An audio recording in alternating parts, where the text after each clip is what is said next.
CPEC जिसके बारे में जो ही शुरू हुआ तो खित्ते के बहुत सारे ममालिक को उससे मसले पैदा हो गए। बहुत सारे ममालिक ने तशवीश का इजहार भी किया और कई ममालिक ने तो जाके चीन को यह भी बोल दिया कि इस मंसूबे को रोका जाए, पाकिस्तान में ना बनाया जाए। लेकिन यही मंसूबा इस खित्ते के 3 अरब लोगों के लिए बहुत ज्यादा मुफीद साबित होगा। ये कहा वजीर आजम नवाज शरीफ साहब ने सीपेक मंसूबे की इक्तिसादी राहदारी के हवाले से जो समिट और कॉन्फ्रेंस चल रही थी, एक्सपो चल रही थी, उसके अंदर खिताब करते हुए ये बात कही और भी चीन के हवाले से बहुत सारी बात कही। एक जो बात बड़ी इंपॉर्टेंट जो मुझे लगी वो ये कहा कि पाकिस्तान की इज्जत का जामिन है चीन पूरी दुनिया के अंदर। इस हवाले से भी बात करेंगे और एट द सेम टाइम 2018 के अंदर जो मुश्तरका तौर पर सैटेलाइट भेजने की बात की वजीर आजम साहब ने, उस बारे में बात करेंगे। लेकिन सीपेक का मंसूबा इंतहाई अहमियत का हामिल तो है ही है, लेकिन एट द सेम टाइम इसको मुश्किलात दरपे हैं। इन मुश्किलात के हवाले से भी बात करेंगे। डिस्कशन का स्टार्ट करने से पहले मैं अपने पैनल का तारुफ करवाऊंगी। मेरे साथ मौजूद हैं स्टूडियोज में तनवीर शहजाद साहब, सीनियर जर्नलिस्ट हैं, और कराची से हमें ज्वाइन किया है जफर हिलाली साहब ने, सीनियर एनालिस्ट हैं। बहुत शुक्रिया आप दोनों का, आपने हमें ज्वाइन किया। तनवीर साहब, सीपेक है तो बड़ा मंसूबा, इसके अंदर कोई डाउट नहीं, बड़ी रुकावटें भी हैं, ये भी कोई डाउट नहीं, बड़ा फायदा भी होगा, इसमें कोई डाउट नहीं। लेकिन चाइना के हवाले से ये चीजें सामने आ रही हैं। अब वजीर आजम साहब का ये खुद कहना जरा थोड़ी सी डिफरेंट पॉइंट ऑफ व्यू के चाइना जो है हमारी इज्जत का जामिन है, ये कहाँ तक दुरुस्त है? हमें अपनी इज्जत का जामिन खुद नहीं होना चाहिए? देखिए, चीन दुनिया में पाकिस्तान के तशख़्ख़ुस का दिफा कर रहा है, ये बिल्कुल दुरुस्त बात है। मेरा सवाल ये है कि क्या पाकिस्तान अपने तशख़्ख़ुस के दफा के लिए कोशिश कर रहा है? अब चीन जो है, अब आप क्या चाहते हैं कि चीन आके आपको एक्सप्लेन करे कि भाई ये हम दे रहे हैं आपको ले लो, ये दे रहे हैं आपको ले लो? नहीं, आखिर उसके भी पेशेंस इज नॉट इन्फिनिट, वो भी एग्जॉस्ट हो जाएंगे, वो भी कहेंगे। और बाय द वे आपको ये मैं बताऊं, चाइनीज गवर्नमेंट तो $11 बिलियन दिया है, प्राइवेट पार्टीज आके फ्रॉम 35 बिलियन तो उन्होंने दिया है। वो तो they are looking for their money paying off, वो ये नहीं चाहते हैं कि वो आके पॉलिटिकल सैल्वेज करें गवर्नमेंट के लिए। तो बड़ी अफसोस की बात है, and I am very sorry कि ये गवर्नमेंट और इस system is not delivering on CPEC. अब गेम चेंजर है, नवाज शरीफ साहब बार बार एक्सप्लेन कर रहे हैं, तो फिर ये आवाजें जो उठती हैं, क्या ये पाकिस्तान के मुफाद के खिलाफ उठती हैं? देखिए, जो हलाली साहब ने बात कही वो बड़ी बुनियादी बात कही। यानी पाकिस्तान की पूरी कौम को, मिनहासल कौम, ये डिसाइड करना है कि हमने मुल्क को आगे लेके जाना है या इस मुल्क को इख्तलाफात की नज़र करना है। उसमें अपोजिशन की जिम्मेदारियां भी हैं, एस्टेब्लिशमेंट की भी हैं, हुकूमत की भी हैं, बाकी लोगों की भी हैं। एक बात तो फॉर श्योर है ना हिलाली साहब के, सीपेक बनेगा तो इकोनॉमिक तरक्की होगी, इकोनॉमिक खुशहाली आएगी ही आएगी। कालाबाग डैम के बारे में हमें पता है कि एक हमसाया मुल्क भारत $15 अरब के करीब कालाबाग के ऊपर इन्वेस्ट करता रहा कि जी कहीं कालाबाग ना बन जाए, एक लॉबी बनाता रहा पाकिस्तान में। क्या सीपेक के हवाले से भी कुछ इसी तरह के मामला आ गए? जो ही सीपेक की बात चलना शुरू होती है वहां से कुलभूषण यादव मिल जाता है, उसके बाद फिर अफगानिस्तान से बातें आना शुरू हो जाती है। टाइमिंग कितनी अहमियत की हामिल है? देखिए, ये तो मानना पड़ेगा, और उन्होंने कह दिया है पब्लिकली कि हम हर चीज़ करेंगे टू सैबोटाज सीपेक हिंदुस्तान। तो हिंदुस्तान से हम कुछ चीज़ एक्सपेक्ट नहीं करनी चाहिए। मगर देखिए, एक दो चीज़ें हैं। मिसाल के तौर पे हम सबको पता है कि एक दो चाइनीज़ कंपनीज जो बैंड हैं, वर्ल्ड बैंक ने उनको बैन किया है, वो चाइनीज़ कंपनीज को हम कॉन्ट्रैक्ट देना चाहते हैं। हमारे पास ये जो 35 बिलियन है, ये जो है ये Pakistan is gifted money, it's borrowed money, और ये जो बोरोड मनी है हमें इसको वापस देना है। और ये पैसे हमने देखना है, एहतियात से खर्चना है। भाई किसको कॉन्ट्रैक्ट्स दे रहे हैं, वो किस किस्म के लोग? हालांकि वो चीनी हैं, चलो ठीक है, मगर आधे द बेस्ट चाइनीज फर्म, आधे वेल रिगार्डेड चाइनीज फर्म? अभी से लग रहा है कि हम कोई ब्लैक लिस्टेड चाइनीज फर्म्स को दे रहे हैं, और फिर वो फर्म्स जो हैं उनको हम कह रहे हैं आइए हमारे अदालत में आपको ब्लैक लिस्ट से व्हाइट कर देंगे। अब हमारे अदालतों के पास क्या एक्सपर्टीज है ये करने के लिए? आई एम वेरी सॉरी, मगर इतनी कंट्रोवर्सी अभी भी होने लग गई है इस चीज में कि it is a very unhealthy development. और ये क्यों हो रहा है? ये क्यों हो रहा है? ये नहीं होना चाहिए। सही। अच्छा तनवीर साहब, at the same time controversy तो उसी टाइम से डेवलप हो गई थी जब $46 बिलियन की बात की गई, और उसके बाद फिर पता चला जी, पहले बोला गया ये तोहफा है ये पैसा, उसके बाद पता चला कि ये तो लोन है जो कि कम मार्कअप के ऊपर या कम इंटरेस्ट के ऊपर वापस देना है। जब इस तरह की कंट्रोवर्सी पहले से ही आ जाएगी, ऑरेंज लाइन के अंदर हम लोगों ने देखा शुरू में कंट्रोवर्सी थी, तो अब उसके ऊपर कोर्ट के डिफरेंट केसेस आ रहे हैं। सीपेक के साथ अगर इस तरह हो गया तो फिर तो बड़ा मसला बन जाएगा पाकिस्तान के लिए, वो उम्मीदों पे तो पानी फिर जाएगा। देखिए 2-3 बातें। पाकिस्तान स्टेट बैंक की एक लेटेस्ट रिपोर्ट आई है, उन्होंने कहा है कि 72 अरब 98 करोड़ डॉलर तक पाकिस्तान के बैरूनी कर्जे पहुंच गए हैं, जो पाकिस्तान की हिस्ट्री में एक हाईएस्ट फिगर है। इससे पहले कभी भी इतने ज़्यादा जो बैरूनी कर्जे जो हैं उनकी मालियत यहाँ तक नहीं पहुँची थी। बात यह है कि पूरी दुनिया के अंदर कारोबार करने के, ठेके देने के, ये प्रोजेक्ट बनाने के कुछ मुसलमा असूल हैं, कुछ कवानीन हैं। अच्छा, ये जिस तरीके से टेंडरिंग हो रही है, जिस तरीके से फैसले हो रहे हैं, इसके अंदर एक डिस्क्रिमिनेशन का तासुर है। इसके अंदर एक चीज़ है, देखिए सूबों के अंदर मैं इंडिया जो है इससे हमें खैर की उम्मीद नहीं रखनी चाहिए। बैरूनी ताकतें, अफगानिस्तान की तरफ से भी सीपैक के खिलाफ कोई साजिश हो सकती है। अगर आपके सूबे मुतमिन होंगे, अगर आपके लोग जो हैं वो उनको आपके ऊपर ट्रस्ट होगा, अगर आप अंदरूनी तौर पे मुस्तहकम और मुत्तहिद होंगे तो बैरूनी साजिशें कामयाब नहीं हो सकेंगी। लेकिन अगर आप अपने सूबों को ये पैगाम ना दे सके कि ये एक कौमी मंसूबा है और इसके समरात जो हैं सब लोगों तक पहुंचेंगे, और ये तासुर देना कि ये वजीर आज़म जो हैं इस मंसूबे के अहम फैसलों में ना पार्लियामेंट को इत्मीनान में ले रहे हैं, ना कैबिनेट को लिफ्ट करा रहे हैं, ना दूसरे स्टेक होल्डर्स को इत्मीनान में ले रहे हैं, ये जो रवैया है हुकूमत करने का, ये आगे चल के मुश्किलात का बायस। ठीक है, लेकिन इस मंसूबे के बारे में कहीं ना कहीं से इसके खिलाफ आवाज उठती रहेगी, जिस तरीके से कालाबाग डैम के हवाले से उठती रही। लेकिन हमें ये मंसूबा आगे लेकर चलना है, इसको इसके एंड तक पहुंचाना है, एंड रिजल्ट लेना है, ताकि पाकिस्तान को इकोनॉमिकली स्ट्रॉन्ग किया जा सके। और जो मसले मसाइल हैं उन्हें हल करने की जरूरत है, इत्तेहाद की जरूरत है। और इत्तेहाद बीएसपी की चीफ और इंडिया की एक लीडर, उत्तर प्रदेश की साबिक वजीर आला रह चुकी हैं, इनका नाम है मायावती, और ये नरेंद्र मोदी को शीशा दिखा रही थी, आईना दिखा रही थी कि देखिए आप कर क्या रहे हैं। कहती हैं कि अपनी नाकामियां छुपाने के लिए, जिनके बारे में बड़े बड़े दावे किए थे इलेक्शन से पहले नरेंद्र मोदी ने, उसके लिए ये किसी भी हद तक गिर सकते हैं। वो तो खैर हमने गुजरात में देख लिया था कि नरेंद्र मोदी साहब किसी भी हद तक गिर सकते हैं, लेकिन ये कहती हैं कि अपनी नाकामियां छुपाने के लिए पाकिस्तान के साथ जंग तक कर सकते हैं। अब ये बात कोई इंडिया का लीडर बोले तो तनवीर साहब सवाल नहीं रह जाता। फिर ये बात आ जाती है कि अपनी नाकामियां छुपाने के लिए अगर आप दूसरों के ऊपर अटैक करें, इंसानी बर्बरियत करें, वो हम कश्मीर में भी देख रहे हैं, तो फिर तो नरेंद्र मोदी को एक दफा सोचना पड़ेगा कि उनकी पॉलिसी है क्या आखिर।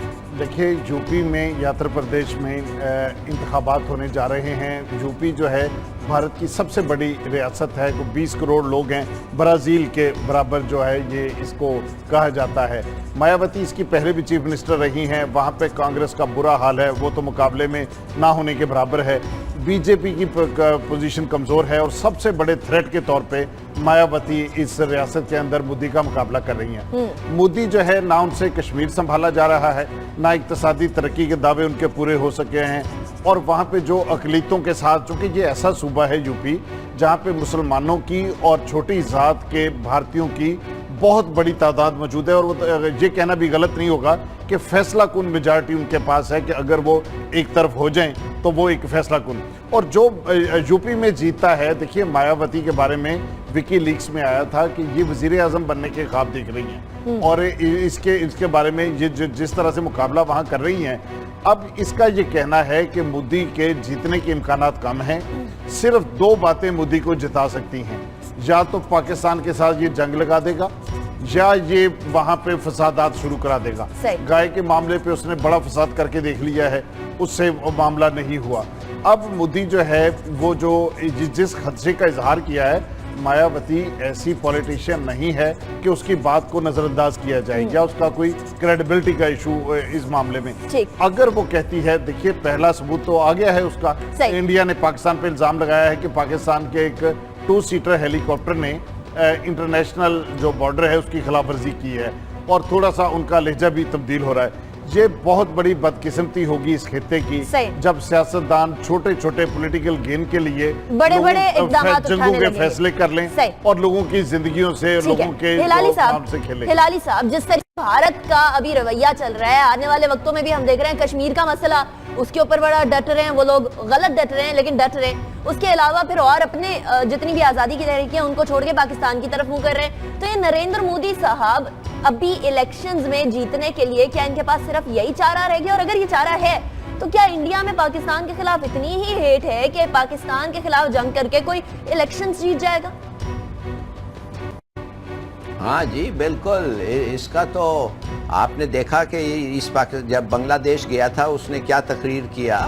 ان کا تو ایک کیا کہتے ہیں ایک رول ہے لائف میں, مسلمانوں کو اور پاکستان کو اگر شکست دو تو اس کا جو ریاکشن ہوتا ہے نہ صرف ان کے خدا کے ساتھ مگر ان کے عوام کے ساتھ بہت بڑا ہوگا, اور ہم لوگ سیفرن پاور اس کو کہتے ہیں اور ہم لوگ کبھی نکالے نہیں جائیں گے. دیکھیے یہ ایک ان ایجوکیٹڈ مین ہے, uneducated in the true sense of the term. Modi 14 سال کے عمر تک, اس کے بعد ایجوکیشن اس کا ختم ہو گیا. اس کے بعد یہ ہے کہ انتہا پسند, یہ ایک زہریلا مسلمانوں کے خلاف ہے. اس کا کیا ایکسپیرینس ہے, یہ ایک چائے والا تھا, اس کے بعد اس پارٹی جوائن کر کے وہ چھوٹے چھوٹے کامیں کر کے لوگوں کو خوش کر کے اس نے کوآپریٹ انڈیا کو گجرات کے تھرو بتایا ہے کہ I can deliver. Cooperate India نے اس کی بیکنگ کی اور کوآپریٹ انڈیا بھول گیا کہ اس نے 2002 میں کیا کیا تھا مسلمانوں کے ساتھ. اب یہ بن گیا, اب اس نے چھوڑنا نہیں ہے, اب اس کو اس پاور رکھنے کے لیے he is prepared to do اینی تھنگ.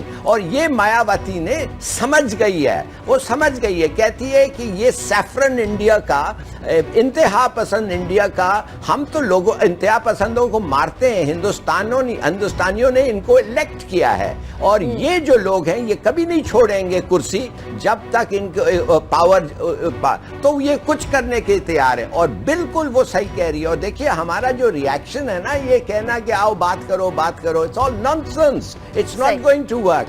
ہم لوگ ٹالریٹ نہیں کر سکتے, یا اوپن وار ہو یا پراکسی وار ہو یا گوریلا وار ہو یا انکنونشنل وار ہو, پاکستان اور اس کی economy and as a state ہم اس کو ٹالریٹ نہیں کر سکتے انڈیفینٹلی, خاص طور ہندوستان کے خلاف جو 10 گنا زیادہ ہے اور ہمارے سے بہت زیادہ ریسورسز ہے. تو ہم نے ان کو بتانا ہے, ہم نے ان کو بتانا ہے by redeploying and using what we have in a way. ہمیں بتانا ہے کہ دیکھو ہم کسی حد تک بھی جا سکتے ہیں.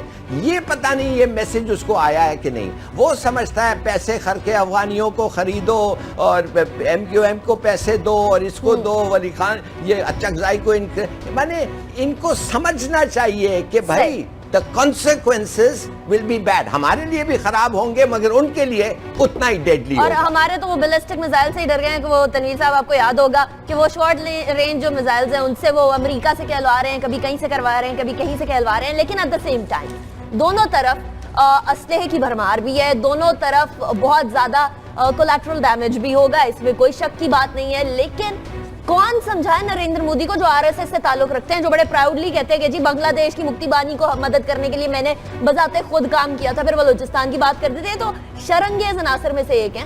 دیکھیے مایاوتی کا پروفائل میں پڑھ رہا تھا, اب یعنی مودی کے ساتھ یہ وہ سلوک کرنے جا رہی ہے جو دلی کے اندر عام آدمی نے کیا تھا. دیکھیے مایاوتی کے کرپشن کے الزامات اس کے اوپر ہیں.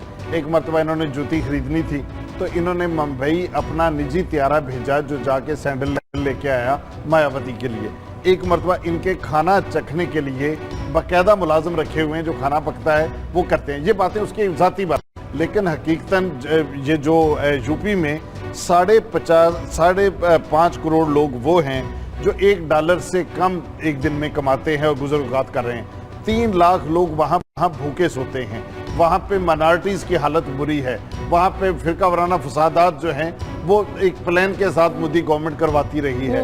ان حالات میں جو غریب لوگ ہیں, جو چھوٹی ذات کے لوگ ہیں, وہ مایاوتی کو ایک ہیرو کے طور پہ پورٹریٹ کریں. ان کا خیال یہ ہے کہ مودی گورنمنٹ نے جو ظلم کیے ہیں مسلمانوں کے اوپر, دلت کمیونٹی کے اوپر, باقی لوگوں کے اوپر, جب مایاوتی جب آئے گی تو اس کی پالیسیاں عام آدمی کے لیے, غریب آدمی کے لیے کوئی ریلیف کا باعث ہوں گی. اس لیے جو ابھی انیشل سروے آ رہے ہیں یو پی سے, اس کے اندر مایاوتی کی پوزیشن کافی مستحکم ہے. اور اگر کوئی ایسی بڑی جنگی کیفیت نہ ہوئی یا کوئی بڑے پیمانے پہ فسادات گجرات کی طرح شروع نہ ہوئے تو ابھی تک تو یہ کہا جا رہا ہے کہ مایاوتی جو ہے یو پی کا الیکشن جیتنے جا رہا ہے. ٹھیک ہے, لیکن اوور آل تھاٹ کی بات کی جائے, چلیے ایک طرف ایک صوبے کے اندر یا ایک سٹیٹ کے اندر ایک کوئی ایسی خاتون جیت جاتی ہے, کوئی ایسی پارٹی جیت جاتی ہے جو کہ ذرا कंपैरेटिवली नॉर्मल सोचती है, कंपैरेटिवली ऐसा सोचती है जो कि अकल के नाखून लेने वाली बात हो। लेकिन हिलाली साहब, ओवरऑल तो हमें सिचुएशन जरा मुख्तलिफ नजर आती है ना। कभी कभी ऐसा लगता है कि जैसे इंडिया की हुकूमत नरेंद्र मोदी या कोई बीजेपी नहीं चला रही बल्कि आरएसएस चला रही है। बिल्कुल आप सही कह रहे हैं, और उनका मीडिया खास तौर तो लोगों को इंस्टिगेट करता है और सिचुएशन जो बुरा है उसको वर्सन कर रहा है, एग्रीवेट कर रहा है हॉस्टाइल प्रोपेगेंडा पाकिस्तान के खिलाफ। मेरा अपना ख्याल ये है कि ये मूडी का ये इसी इट वाज इनएविटेबल कि ये हो जब मूडी आया। इसलिए फिर मैं आपको कहता हूं, इन लोगों का Akhand Bharat is the goal, is the motto, और कुछ भी करेंगे वो अखंड भारत के लिए। जैसे हमारे सुसाइड बॉम्बर्स जो होते हैं वो अपना मकसद पूरे करने के लिए दे प्रिटेंड एनीथिंग, कुछ भी वो कर सकते हैं। तो इससे इसलिए मैं कहता हूं कि इसको समझाना चाहिए, बार बार समझाना चाहिए कि हम we are prepared to go to any extent to defend Pakistan. एक दफे उसको पता चल जाए कि हम बुली नहीं हो सकते, हम सबवर्ट नहीं हो सकते, मगर हम खड़े होंगे, मेरे ख्याल में ये रुक जाएगा। Most cowards are bullies. सही, ठीक है। हमारे यहाँ क़यादत तो दिखा रही है। अब नवाज शरीफ साहब को भी जरा एक स्टेप अप करना पड़ेगा भारत के हवाले से। बड़ी उनके बारे में बातें की जाती है कि भारत के बारे में उनका जरा सॉफ्ट वो एक तरह से वर्जन होता है, जिस तरह से ओथ सेरेमनी पे भी गए। लेकिन हम बार बार हाथ आगे बढ़ाते हैं दोस्ती के, वो बार बार हाथ झटक देते हैं। तो अब हमें भी दूसरा हाथ दिखाना होगा, जिस तरीके से बताना होगा भारत को कि हम डरने वाले नहीं हैं, हम भी आगे से तमाम चीजें फेस करने वाले हैं। लेकिन डरने की बात तो मुशर्रफ साहब भी किया करते थे कि वो किसी से डरते नहीं है। लेकिन आजकल अदालत से